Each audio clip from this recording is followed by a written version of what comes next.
최근 미국 주식 가장 큰 변수는 대선이었는데요. 트럼프가 당선되었습니다. 제 포트폴리오에서 가장 많은 비중을 차지하고 있는 종목은 리얼티 인컴인데요. 트럼프 당선 가능성이 높아진 시점부터 떨어지기 시작했습니다. 트럼프는 금리 인하, 관세 모두를 말했지만 인플레로 인한 금리 인하는 불가능하다고 판단했는지 리얼티 인컴은 2주 만에 13%나 떨어졌습니다. 스타벅스 역시 보호무역주의로 인해 중국 매출이 낮아질 것이라고 예상했는지 하락했고요. 모두가 돈 복사하고 있을 이 시간에 저만 계좌가 녹고 있는 것 같아 안타까운 날이었습니다. 그래도 트럼프가 당선될까봐 사둔 몇몇 종목들이 계좌 방어를 해주고 있는데요. 오늘은 트럼프가 당선되면서 보유하고 있는 종목 리얼티인컴, 스타벅스, 슈드, 구글을 어떻게 대응할지 공유할 예정이고요. 11월 매수 종목까지 공개할 예정이니 영상 끝까지 시청 부탁드립니다. 안녕하세요, 머니머니입니다. 올해 머니머니 계좌 누적 수익률은 16.2%인데요. 포트폴리오 61%는 배당주와 배당 성장주로 보유하고 있습니다. 10월 한 달간 S&P 500은 마이너스 1%인데 반해 제 계좌는 2.7%나 상승했는데요. 뭔가 이상하다 싶어 개별 종목을 봤더니 리얼티인컴 마이너스 6%, 구글 3%, 슈드와 스타벅스는 0%로 마감했습니다. 확인해보니 환율이 한 달간 5%나 상승하면서 전체 계좌가 2.7% 상승한 건데요. 10월 초 1309원일 때는 계속 내려갈 것 같아서 환전하지 않았었는데 11월 적립식 매수를 위해 1380원에 환전했다 보니 마음이 아픈 건 어쩔 수 없는 것 같습니다. 10월 한 달이 아닌 연간으로 보면 국내 코스피 수익률은 마이너스 4.3%, S&P 500은 19.6%, 나스닥 100은 18.2%로 제 포트폴리오가 시장 수익률에 육박하는 모습을 보여주고 있고요. 연간 수익이 아닌 적립식 투자를 가정해보면 S&P 500을 넘어서는 수익률인데요.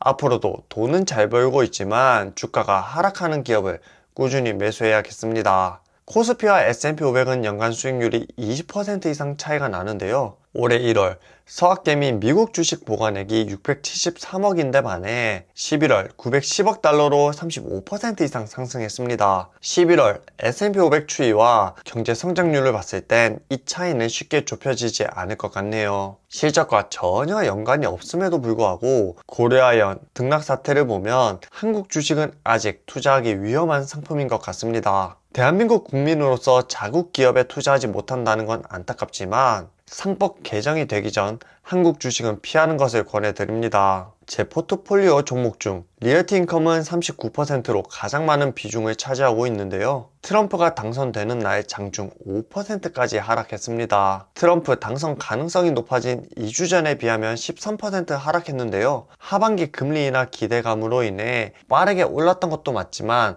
하락은 더 빠르다는 걸 체감했습니다. 리얼티인컴에 큰 영향을 끼치는 변수는 금리인데요. 트럼프는 금리 인하를 할 거라고 얘기했지만 시장은 그렇게 받아들이지 않았는데요. 트럼프는 금리 인하와 관세 정책을 동시에 추구하고 있는데 이것은 양립할 수 없는 정책입니다. 약달러를 위해서는 금리 인하를 해야 하잖아요. 그런데 관세를 올리게 되면 소비자 물가가 증가하다 보니 인플레이션이 일어날 가능성이 높고요. 인플레이션이 일어난 상황에서는 금리 인하를 할 수 없기 때문입니다. 2년 전 인플레이션이 잡히지 않다 보니 금리를 5.5%까지 올린 기억은 부동산 투자도 하고 있는 저에게는 끔찍한 기억이었습니다. 관세를 올린다고 가정해보면 내년 트럼프 정부 초기에 가장 주목해야 될 지표 중 하나는 CPI가 될 것 같습니다. 개인적으로 정말 아쉬운 상황인데요. 올해 초 리얼티인컴에 투자한 후 하반기 되어서야 빛을 보나 싶었는데 다시 원점으로 돌아왔습니다. 주가는 언제든 등락이 있을 수 있지만 투자에 있어 가장 중요한 부분은 실적이잖아요. 고금리에도 불구하고 3분기 주당 AFFO는 전년 동기 대비 26.9%나 증가했는데요. 주가가 하락하고 있더라도 매출이 잘 나오고 있는 점은 정말 다행인 것 같습니다. 한 달 전까지만 해도 배당 수익률 5%다 보니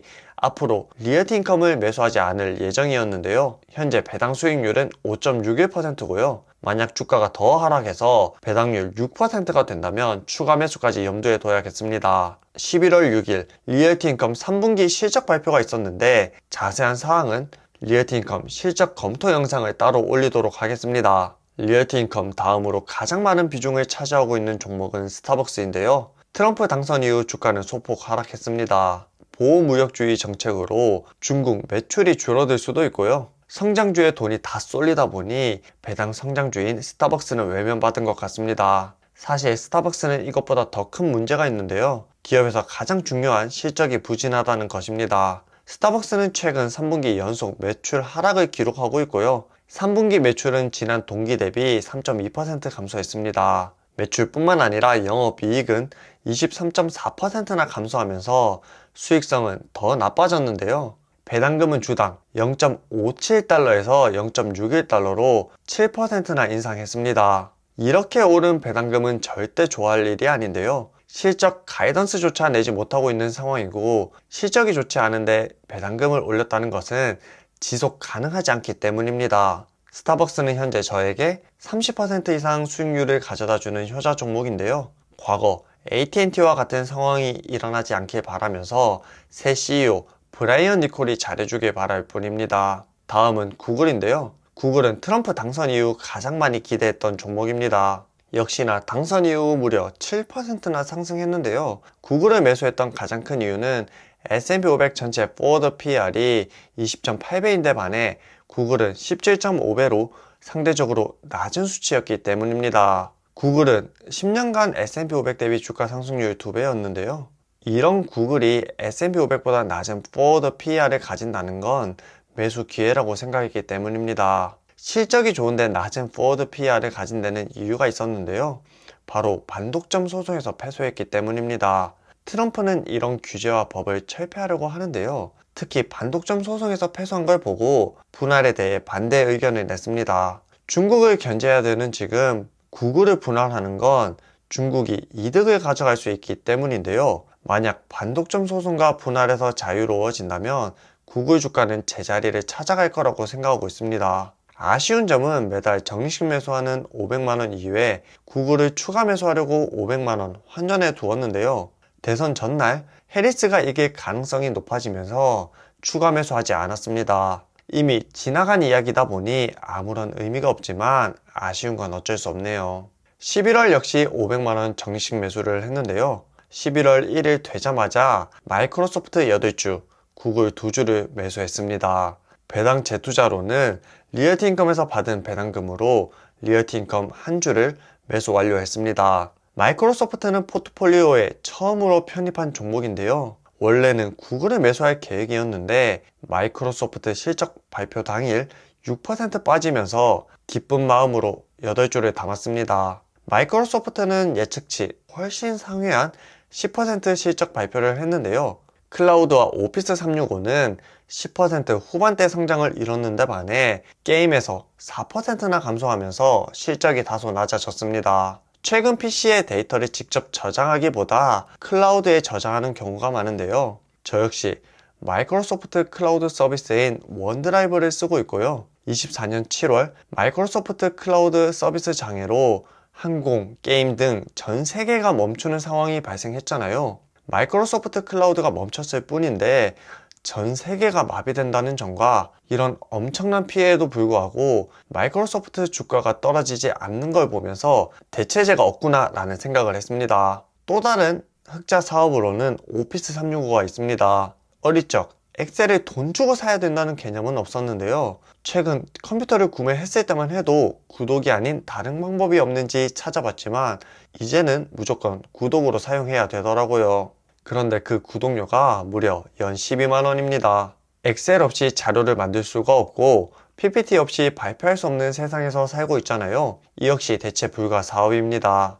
대체제가 없다는 것의 무서운 점은 가격 결정권이 있다는 뜻인데요. 특히 구독제로 인해 캐시카우 역할을 잘해줄 것으로 보이네요. 앞으로 마이크로소프트 실적은 게임 실적이 매우 중요할 것 같은데요. 게임 역시 구독제로 가고 있습니다. 구독제는 한번 쓰게 되면 편함을 느끼다 보니 취소하는 것이 쉽지 않은데요. 들쭉날쭉한 매출이 아니라 장기적으로 우상향할 수 있는 수익 구조를 가지고 있다 보니 6% 하락한 11월 1일 8주를 매수했습니다. 트럼프 시대가 열리면서 S&P 500은 11월 6일 2.5% 상승했고요. 빅테크 기업은 규제 완화 기대감을 가지고 있다 보니 엔비디아 4%, 구글 4%, 아마존 3.8%, 테슬라 14.8%로 모두 상승했습니다. 20을 넘던 빅스 지수는 하루 만에 15로 내려왔고요.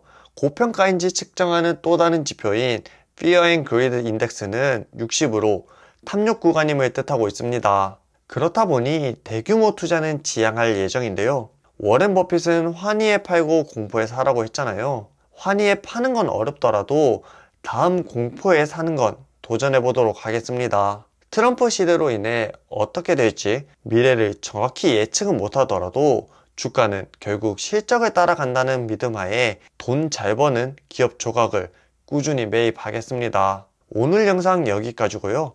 영상이 좋았다면 구독과 좋아요도 부탁드립니다. 안녕.